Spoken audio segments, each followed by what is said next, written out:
જન્માષ્ટમીના તહેવારો નિમિત્તે પરંપરાગત રીતે રાજકોટ ખાતે યોજાતો રાંધણછઠના દિવસે શરૂ થતો આ લોકમેળો આજે મારા હાથે ખુલ્લો મૂકવામાં આવ્યો છે, જેનો મને ખૂબ આનંદ અને ગૌરવ થાય છે।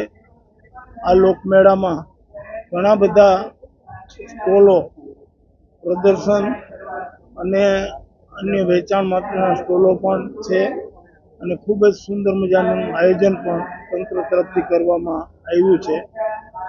એટલે આ લોકમેળાનો લોકો, રાજકોટના અને આખા સૌરાષ્ટ્રના લોકો લોકમેળા દરમિયાન મોટા પ્રમાણમાં લાભ લે એવી સૌ જાહેર જનતાને મારી વિનંતી છે।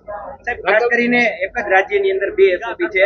તમારા જામનગર જિલ્લાની વાત કરીએ, પોરબંદર હોય, સુરેન્દ્રનગર, દરેક જગ્યાએ રાઈડ સાથે મેળો છે।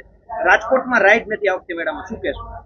મને જે જાણકારી મળી છે એ મુજબ વિધિવત રીતે રાઈડના સંચાલકોએ સરકારી તંત્ર પાસે અરજી કરી નથી।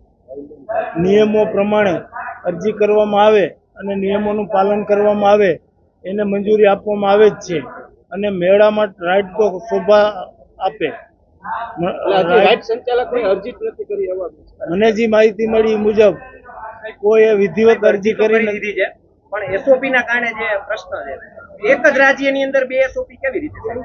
હવે બે એસઓપી તો એક રાજ્યમાં ન હોઈ શકે, પણ તમે બધા એટલું તો જાણો છો કે માણસોની સલામતી પણ ખૂબ જ મહત્વની છે। જામનગરમાં નહીં સાહેબ, તમામ જગ્યાએ માણસોની સલામતી મહત્વની છે। રાજકોટમાં સાહેબ 15 લાખ લોકો મેળાની મુલાકાત માણશે। જામનગરમાં કયા ધોરણે મંજૂરી આપી, કયા નિયમો અનુસાર, એની પૂરી મારી પાસે માહિતી નથી, પણ હું અહીંના સત્તાવાળાને કહીશ કે તમે જામનગરના મંજૂરીના ધોરણોનો અભ્યાસ કરી અને અહીં પણ જો શરૂ થઈ શકે તો આ લોકમેળામાં ખૂબ જ એક એને ચાર ચાંદ લાગી જાય।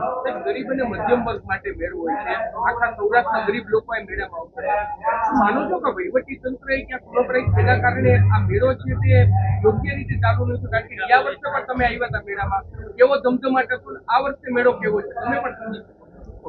મેળો આજ તો જે શરૂઆત છે, મેળો દિન પ્રતિદિન જામતો જશે, માણસો વધુ સંખ્યામાં આવશે। કેમ ચાલશે? અને કલેક્ટર એમ કહે છે કે રાઈડ ન હોય તો મેળો ન હોય, એવું ન હોય, એવું કલેક્ટર સાહેબ આપનું શું માનવું છે, રાઇટ્સ હોવી જોઈએ કે ન હોવી જોઈએ?